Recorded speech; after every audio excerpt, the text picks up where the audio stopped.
This is the all not new Razer Kraken Tournament Edition.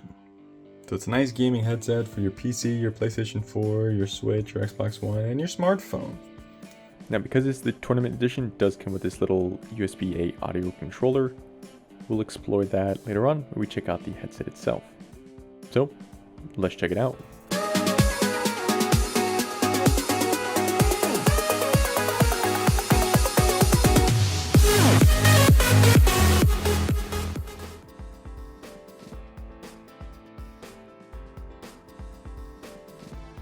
Checking out the box itself. On the back we get pretty much what we get in the box. It comes in two colors, black and green. Now they do offer other varieties of this headset in other colors online without the audio controller that you get. Now this audio controller does allow you to use two virtual audio lines, pretty much meant for game and chat, so you can hear each at your own volume and you can manually set them through the controller. Now let's unbox this thing and see what we get.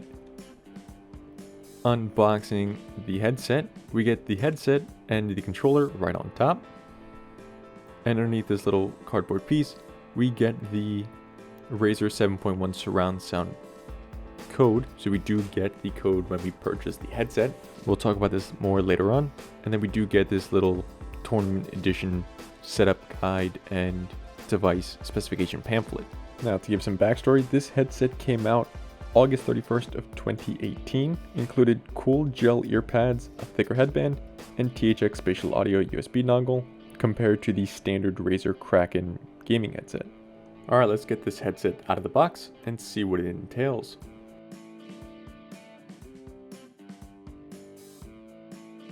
Now for the headset itself.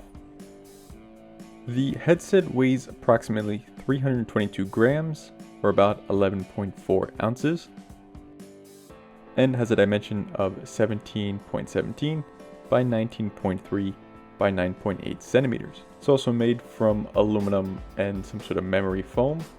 Now if we take a look at the headset, on both sides we have this metal grille with the Razer logo. There is no RGB lights on this model. We have over-ear cups made from that memory foam from earlier. The top is also that Razer logo. I've worn these for quite some time and kind of threw them in a box, so it is worn a little bit.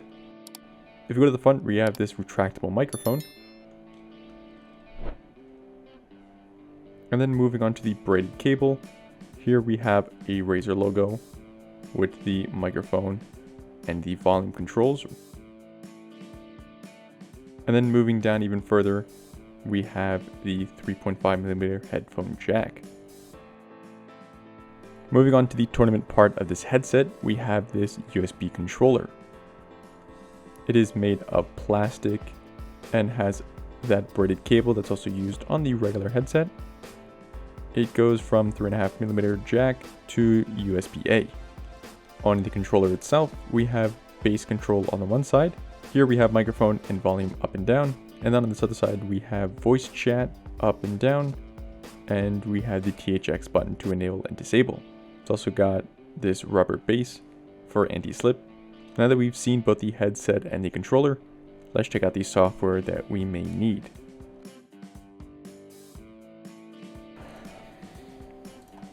Now if you go to the link in the description below, it's going to take you to this Razer Synapse 4 application download page. I would only recommend getting this application if you have multiple Razer products that are actually supported by the Razer Synapse application.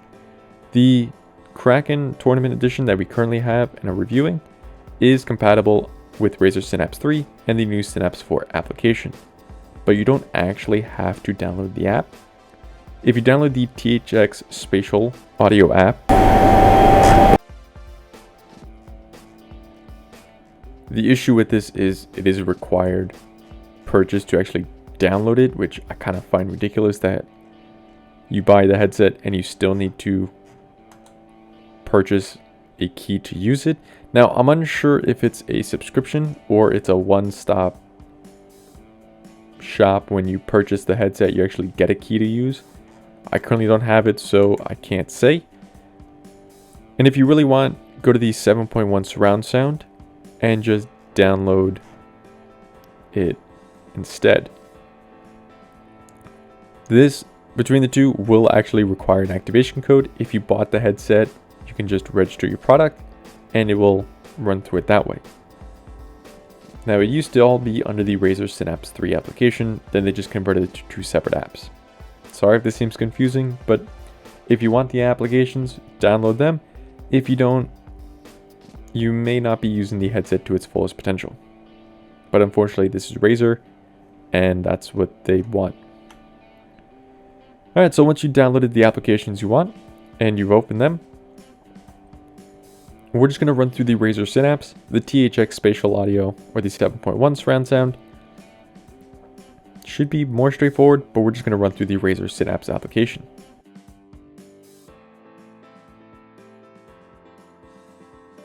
Now, after you install the Razer Synapse app and boot it up, it may ask you to log in, it may not.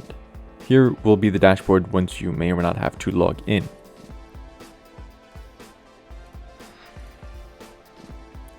Now, after you install the Razer Synapse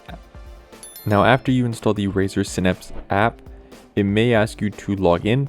For me, it didn't. It just booted right into this dashboard. Now, we can hit audio if we want, and it will take us straight to that preset of our new Razer headset, Tournament Edition.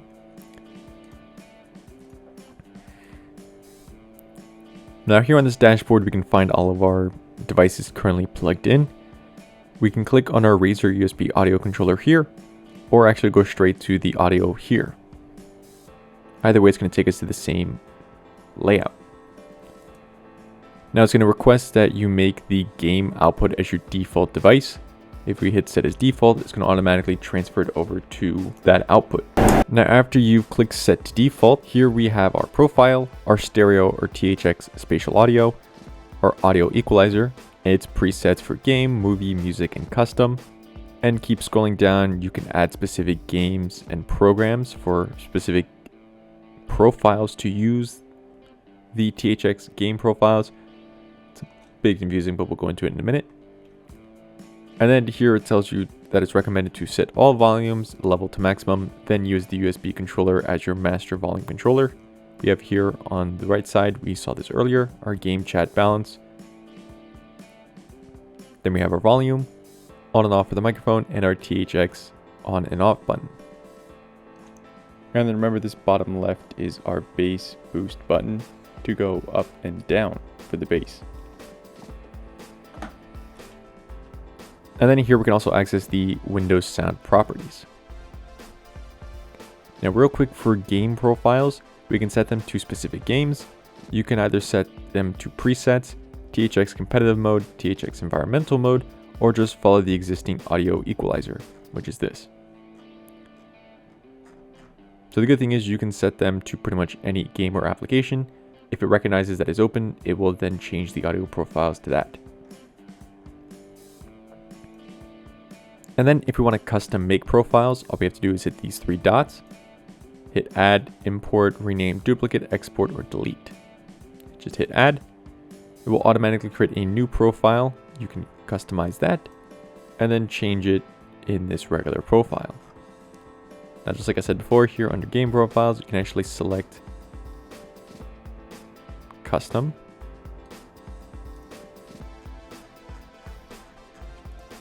And that finishes out our sound.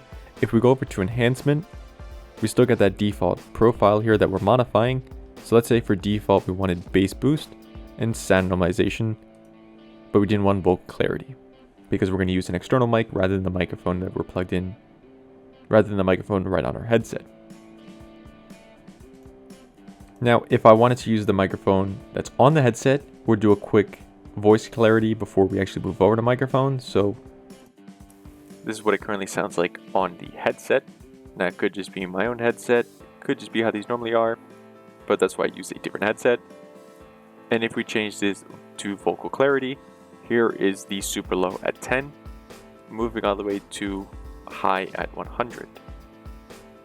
Now I'm just going to revert this back to 50. And that concludes our vocal clarity test. And bass boost and sound normalization, I can't really test through the headset to the microphone, as it's kind of just your testing. I'll see if I can route it through and then bring it back, but I don't think so. Now we also have microphone. Now we just need to set Razer Audio Controller Chat as the default input for our microphone. Currently I have a different microphone plugged in, so if I just hit set as default, it's going to change the default input to our headset mic rather than our currently plugged in microphone. Now just to show some information about that, here is our default output of Razer Audio Controller and then our headset microphone.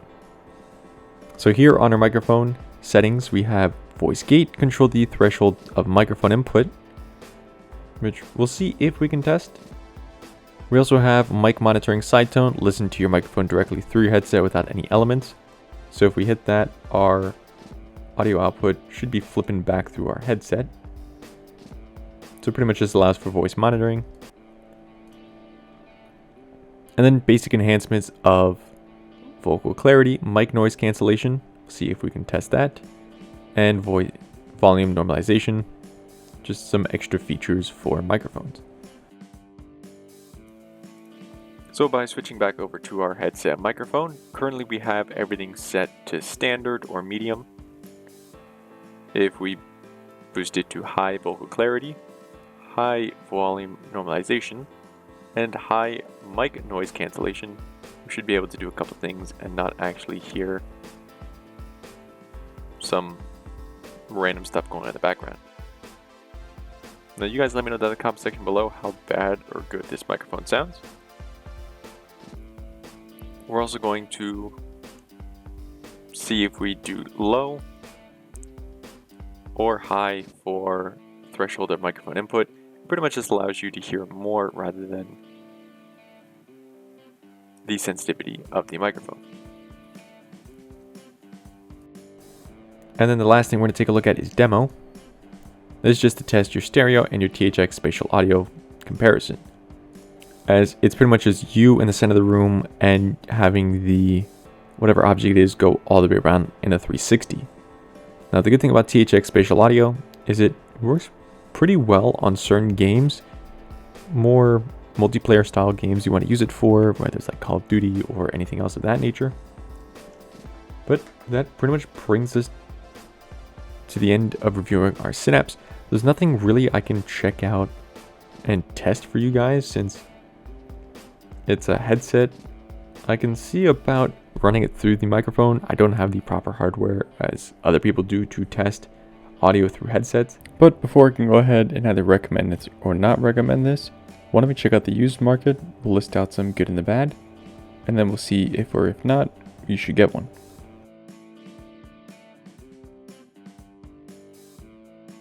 Checking out the current market of the headset, it's not sold anymore and probably discontinued by Razer themselves. We can get newer style headsets, but not this specific one. Now over on Amazon, they only have the Razer Kraken gaming headset and not the specific tournament edition that we have. If we quickly search for that, we can get replacement ear cushions, but it doesn't seem like we can find the specific headset that we have. Hopping over to eBay, we can get this for a pretty decent price depending on which one you want to get. Anything that's currently non-parts only, you can get an open box one supposedly for 40 bucks. Pre-owned, 30. 40 bucks for just the headset. Open box for 140. Brand new for about 80 bucks. So you can still find this headset for sale. And some people still have them open box and brand new. And even the pricing actually isn't that bad. Now, unless you want to go pre-owned and hope everything works, you're probably better off just buying a brand new headset from Razer themselves, especially since a lot of these newer headsets have better mic quality and better features than the headset we're currently reviewing. Now, I'm not saying to buy the Razer Kraken Tournament Edition or buy a headset from Razer, it's just what it is. Which brings us to the good and the bad.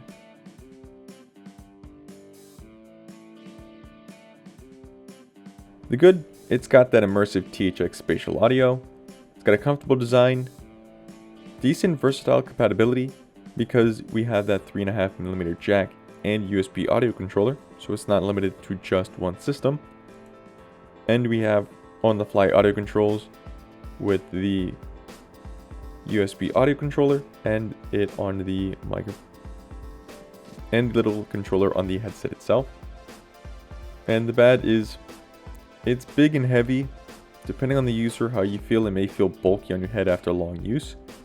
The microphone isn't great, it's not super clear, it may pick up background noise, it's just not really decent. You may feel that there's too many wires because we have the headset wire and the USB controller. And it needs that Razer Synapse software or the alternative software to actually run the headset correctly.